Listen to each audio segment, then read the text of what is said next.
सलामुकुम Sindh education channel ते भलीकार। अज पाण पढ़ंदासीं one jean one enzyme hypothesis.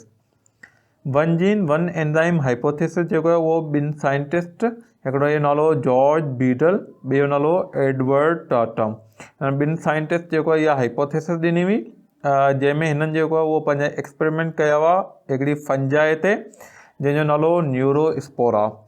हिननि जेको आहे उहो स्पोरा जा जेके स्पोर हुआ उन्हनि में म्यूटेशन कराई। म्यूटेशन छा आहे? म्यूटेशन जेको DNA हूंदो आहे उन्हनि ते 100 या 1000 जेके जीन मौजूदु हूंदियूं आहिनि, उन जीन माना हिकिड़ी या हिकिड़ीअ खां वधीक जीन में जेकॾहिं तब्दीली अची वञे, जंहिंजे करे उन जा जेके कैरेक्टरिस्टिक आहिनि उहे जेके कैरेक्टरिस्टिक उहे डिस्टर्ब थी वञनि त उनखे म्यूटेशन चइबो आहे, मतिलबु DNA जे अंदरि तब्दीली। बीडल ऐं टाटम जेको आहे उहो इन एक्सपेरिमेंट जे नतीजे में 3 मुख़्तलिफ़ क़िस्म जा जेके म्यूटेशन थियूं हुयूं उनमें 3 मुख़्तलिफ़ क़िस्म जूं म्यूटेंट स्ट्रेन जेके आहिनि उहे हासिलु कयूं। मतिलबु जेके स्पोर पिया मिलिया उन्हनि स्पोर में जेका म्यूटेशन थी हुई उहे म्यूटेशन जेके आहिनि उहे 3 क़िस्मनि जूं हुयूं। अलॻि अलॻि ऑर्गेनिज़म में कुझु में ऑर्गेनिज़म में हिकिड़े क़िस्म जी म्यूटेशन हुई, ॿियनि ऑर्गेनिज़म में ॿिए क़िस्म जी, ऐं 3 में 3 क़िस्म जी हुई। हाणे कुझु टर्म्स आहिनि उन्हनि खे पहिरीं पाण ॾिसी वठूं, इहे छो इस्तेमालु थींदा अॻियां। वाइल्ड टाइप जेको आहे उहो कंहिं बि ऑर्गेनिज़म, अहिड़ो ऑर्गेनिज़म कंहिं बि स्पेशी जो अहिड़ो ऑर्गेनिज़म या उन काफ़ी सारा ऑर्गेनिज़म जिन में जेका आहे उहा म्यूटेशन न थी हुजे, मतिलबु हू जेको पंहिंजी ओरिजिनल हालति में जेके मतिलबु मुंहिंजो ओरिजिनल जीन आहिनि उहो पंहिंजी सही कंडीशन में मौजूदु आहिनि, उनमें का बि तब्दीली न थी हुजे, त अहिड़े ऑर्गेनिज़म खे जेको आहे उहो वाइल्ड टाइप चइबो आहे। वाइल्ड टाइप जो मतिलबु छा आहे? मतिलबु ऑर्गेनिज़म पंहिंजी असली हालति में मौजूदु हुजे त उनखे वाइल्ड टाइप चइबो। म्यूटेशन लफ़्ज़ जी माना छा आहे? म्यूटेशन मतिलबु जेको DNA आहे कंहिं बि ऑर्गेनिज़म जो उनजे हिकिड़ी जीन या हिकिड़े खां वधीक जीन में तब्दीली थी वञे त उनखे म्यूटेशन चइबो। म्यूटेंट छा आहे? अहिड़ो ऑर्गेनिज़म जंहिंमें म्यूटेशन थी वञे त उनखे म्यूटेंट चइबो। पोइ उहा म्यूटेशन जेका आहे उहा उन ऑर्गेनिज़म जी हिकिड़ी जीन में हुजे या हिकिड़े खां वधीक जीन में हुजे त उहो म्यूटेंट सॾिबो। मिसाल जे तौर ते हिकिड़ो बैक्टीरिया आहे जंहिंमें लैक्टोज़ यूटिलाइज़ करण जी सलाहियत मौजूदु आहे। उन खां पोइ छा थियो जो उन में म्यूटेशन थी वई। हाणे म्यूटेशन जे नतीजे में लैक्टोज़ जेका यूटिलाइज़ करण वारो एंजाइम हो जेको उनखे तोड़ींदो, उहा जीन जेका उहा डिस्टर्ब थी वई। हाणे उहो एंजाइम ठहंदो कोन, हाणे उहो लैक्टोज़ यूटिलाइज़ नथो करे सघे, त इहो ऑर्गेनिज़म जेको पंहिंजी ओरिजिनल कंडीशन में हलियो हुयो, हाणे इनखे म्यूटेंट सॾिबो। उन खां पोइ वर्ड मीडिया जो सिंपल मतिलबु इहो आहे त जेको माइक्रो ऑर्गेनिज़म हूंदा आहिनि उन्हनि जो फूड, उन्हनि जो जेको खाधो आहे, उन खां पोइ इहो जेको टर्म आहे मीडिया जेको उहो शॉर्ट आहे, ग्रोथ मीडियम बि वर्ड इस्तेमालु थींदो आहे, कल्चर मीडियम में इस्तेमालु थींदो आहे, शॉर्ट में मीडियम या मीडिया इस्तेमालु थींदो आहे। पोइ इहो जेको मीडियम या मीडिया जेको फूड आहे उहो सॉलिड कंडीशन में बि थी सघे थो, लिक्विड में बि थी सघे थो, या सेमी सॉलिड कंडीशन में जेको आहे उहो थी सघे थो। इहो माइक्रो ऑर्गेनिज़म जी ग्रोथ जे लाइ आर्टिफिशियली जेको आहे उहो लेबॉर्ट्री में तयारु कयो वेंदो आहे। हाणे ही एक्सपेरिमेंट आहे वाइल्ड टाइप न्यूरोस्पोरा, मतिलबु जेको न्यूरोस्पोरा आहे उन जा जेको ओरिजिनल कंडीशन आहे, मतिलबु नेचुरल जेका कंडीशन उनमें म्यूटेशन न थी हुजे, उन स्पोर खया। ही स्पोर जेके आहिनि उहे सिंपल या मिनिमल जेका मीडिया आहे, मिनिमल जो मतिलबु आहे त घटि में घटि जेके बेसिक शयूं हुजनि जीअं ग्लूकोज़ आहे, सोडियम क्लोराइड वग़ैरह आहे, उहे बेसिक शयूं सिर्फ़ु मौजूदु हुजनि। उन ते जेकॾहिं ग्रोथ थी वञे त उनखे सिंपल मीडिया बि चइबो आहे ऐं मिनिमल मीडिया बि चइबो आहे। त हाणे ही मिनिमल मीडियम ते वाइल्ड टाइप न्यूरोस्पोरा जा स्पोर खे ग्रो करायो, हिन जी ग्रोथ थी वई, हिन जा स्पोर जेके आहिनि उहे मौजूदु आहिनि। उन खां पोइ इहे स्पोर खया, इनखे एक्सरेज़ या UV रेज़ सां एक्सपोज़ कयो। हाणे ही रेडिएशन आहिनि, इहे रेडिएशन छा कंदियूं? स्पोर्स जे अंदरि म्यूटेशन कंदियूं। म्यूटेशन कराइण खां पोइ हिननि इनखे स्पोर्स खे कंप्लीट मीडिया ते ग्रो करायो, जंहिंमें सिंपल जेका मिनिमल मीडिया हूंदी आहे जंहिंमें ग्लूकोज़ ऐं सोडियम क्लोराइड वग़ैरह, उन सां गॾु ॿियूं काफ़ी सारियूं मुख़्तलिफ़ विटामिन मिनरल जेके आहिनि उहे बि जेके ऐड कया। उनखे कंप्लीट मीडिया मतिलबु खाधे जूं सभु जेके आहिनि उहे शयूं जेके उहे मौजूदु हुयूं। उन खां पोइ इन ते ग्रो कराइण खां पोइ इन में मियोसिस कई। मियोसिस जे नतीजे में जेके स्पोर मिलिया, उन स्पोर मञा जेको आहे उहो हिकिड़ो स्पोर खयो, उनखे कंप्लीट मीडिया ते ग्रो करायो। कंप्लीट मीडिया ते वरी ग्रो कराइण खां पोइ जेको आहे अच्छा कंप्लीट मीडिया ते जेको ग्रो करायो, उन में काफ़ी सारियूं जेको हीअ मीडिया आहे। हाणे हिकिड़ी ट्यूब में हीअ जेके हेठि ट्यूब ॾेखारियल, मतिलबु हीअ सभु जूं सभु शयूं जेके आहिनि उहे हिकिड़ी ट्यूब हिन जे अंदरि मौजूदु आहिनि। मतिलबु हिन ट्यूब जे अंदरि जेको आहे उहो पायरिडॉक्सिन में मौजूदु आहे, हिन ट्यूब जे अंदरि पैरामाइनो बेंजोइक एसिड मौजूदु आहे, हिन में कोलिन बि मौजूदु आहे, हिन ट्यूब में इनोसिटोल बि मौजूदु है, हिन ट्यूब में जेको आहे उहो न्यूक्लिक एसिड मौजूदु है, हिन ट्यूब में फोलिक एसिड मौजूदु है, हिन ट्यूब में अर्जिनिन मौजूदु है, हिन ट्यूब में नियासिन मौजूदु है, हिन ट्यूब में राइबोफ्लेविन मौजूदु है, हिन ट्यूब में थायमिन भी मौजूदु है। उनखां सवाइ मिनिमल जेको कंट्रोल है उहो बि जेको आहे उहो मौजूदु आहे। मतिलबु ही मिनिमल कंट्रोल त अलॻि आहे, पर ही शयूं जेके आहिनि उहे मौजूदु आहिनि।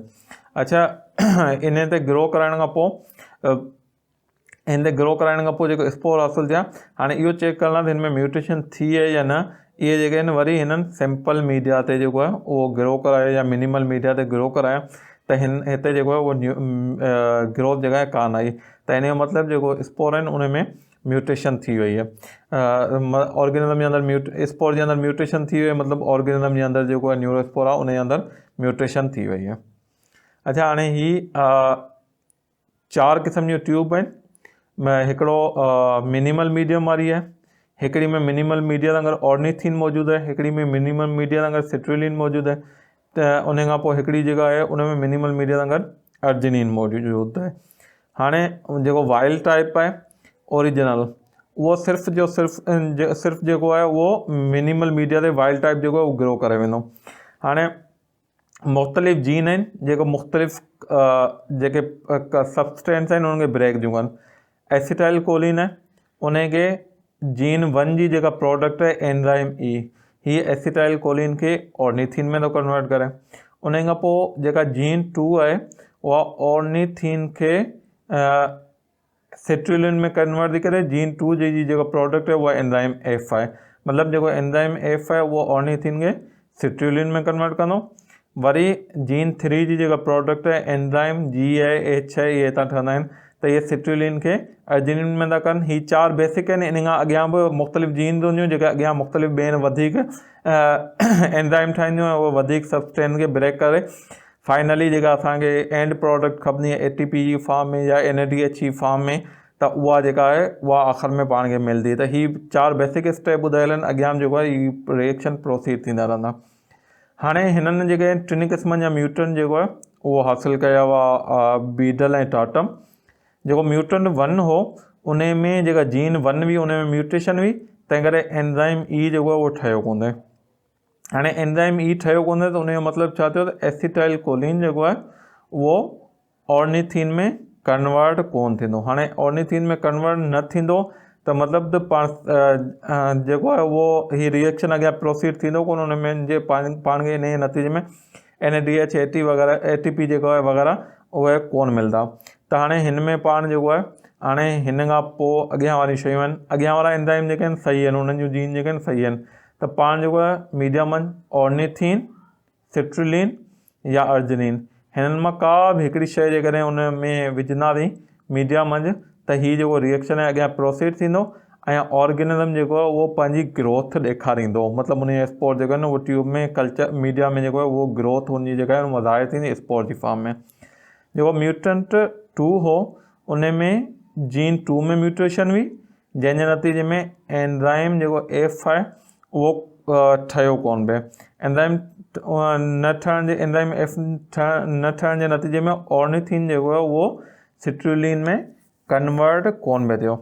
हाणे पाण खे जेकॾहिं मीडिया में एसिटाइल कोलिन हुजे या ऑर्निथिन हुजे त उन सां को बि फ़र्क़ु कोन पवंदो।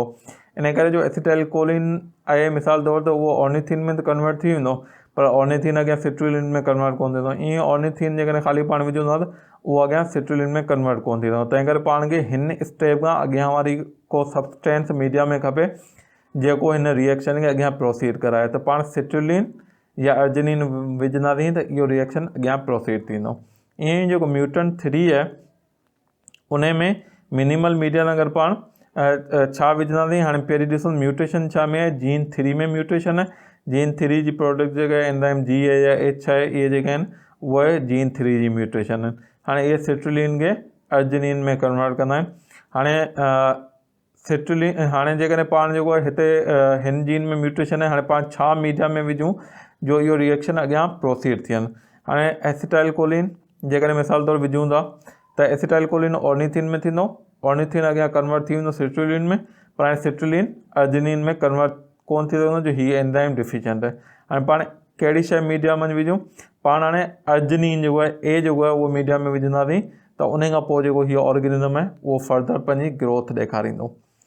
हाणे हिननि कहिड़ो कंक्लूड कयो, इहे साॻियूं शयूं बीडल टाटम जेको कंक्लूड कयो, उहो जेको म्यूटेंट 1 आहे उहो तॾहिं ग्रो कंदो जॾहिं ओ सी या ए मीडिया में एड थी आहे, मतिलबु ऑर्निथिन सिट्रुलिन या अर्जिनिन इन मां का बि हिकिड़ी शइ मीडिया में विझबी त म्यूटेंट 1 जेको आहे उहो ग्रो कंदो। ॿियो क़िस्म जो जेको म्यूटेशन थी आहे, ॿिए क़िस्म जो जेको म्यूटेंट ऑर्गेनिज़म आहे उहो तॾहिं ग्रो कंदो जॾहिं सी सिट्रुलिन या अर्जिनिन जेको आहे उहो मीडिया में एड थी आहे।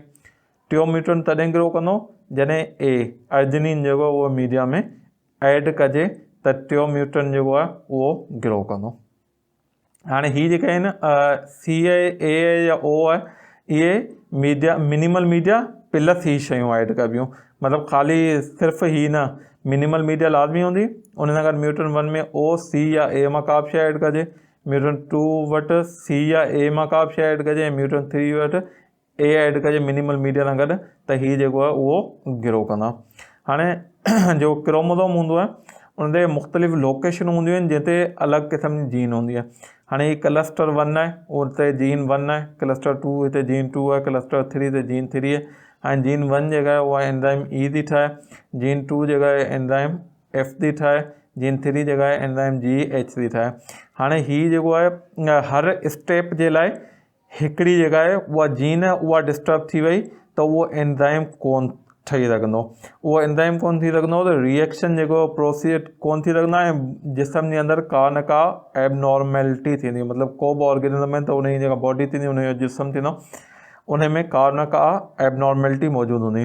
त हीअ शइ जेका आहे उहा एविडेंस आहे 1 जीन 1 एंजाइम हाइपोथेसिस लाइ। इन जो मतिलबु आहे त हर जीन जेका आहे उहा हिकिड़े एंजाइम ठाहिण जे लाइ कोड थी करे, या हर एंजाइम जेको आहे उन जे लाइ हिकिड़ी मख़सूस जीन आहे जेका उहो एंजाइम ठाहे थी, उहा जीन जेकॾहिं डिस्टर्ब थी वई त उहो एंजाइम कोन थींदो ऐं कोन ठहंदो, ऐं उहो एंजाइम न ठहियो त उहो रिएक्शन जेको उहो प्रोसीड कोन थी सघंदो, ऐं ऑर्गेनिज़म जेको आहे उहो ग्रो कोन करे सघंदो जेकॾहिं उन एंजाइम जी डिस्टर्ब थियल जेको स्टेप आहे उन खां अॻियां उन में प्रोडक्ट जेकॾहिं ऐड न कई वञे। त हीअ जेका हुई शइ उहा प्रूव हुई 1 जीन 1 एंजाइम हाइपोथेसिस जी, त मतिलबु हर जीन जेका आहे उहा हिकिड़ो स्पेसिफिक एंजाइम ठाहे थी, या हर एंजाइम जेको उन जे लाइ स्पेसिफिक जीन आहे जेका उन खे ठाहे थी।